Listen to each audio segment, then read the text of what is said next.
When I was a sophomore in high school, I stole a canoe paddle from another kid's locker. I don't know why. I didn't even have a canoe. It was just one of the many, many idiotic things I did when I was 16. After I got home from school that day, the phone rang. It was the shop teacher, Mr. Hilliard.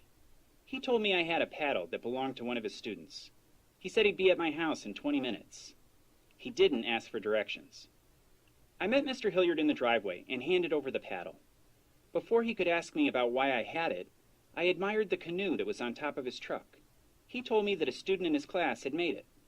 Really, I asked. Yeah, you should take the class, he replied, and drove off. The next fall, I did, despite a school administrator's dire warning that Harvard and Yale didn't want kids who took shop. Given my D+ in algebra, I wasn't worried. During the next couple of years, Mr. Hilliard taught me how to safely use a table saw, joiner, and planer. I learned about the properties of various kinds of wood.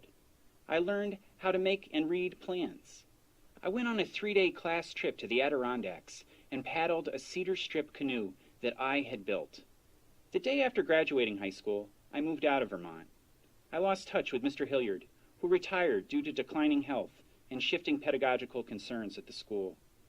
When he passed away, I was abroad and didn't attend his funeral. Years later, I found myself teaching English at my old high school, an experience I liken to Welcome Back Kotter, without the laughs. One day in a creative writing class, a student read an essay he had written about his favorite grade school bus driver, who had taught the kids how to safely evacuate the bus in the event of an emergency. Weeks later, the driver pulled over and told the students he wasn't feeling well. They needed to follow the lessons he had taught them. They did, but the driver died. About halfway through the essay, I realized the student was talking about Mr. Hilliard. He had been a teacher till the end.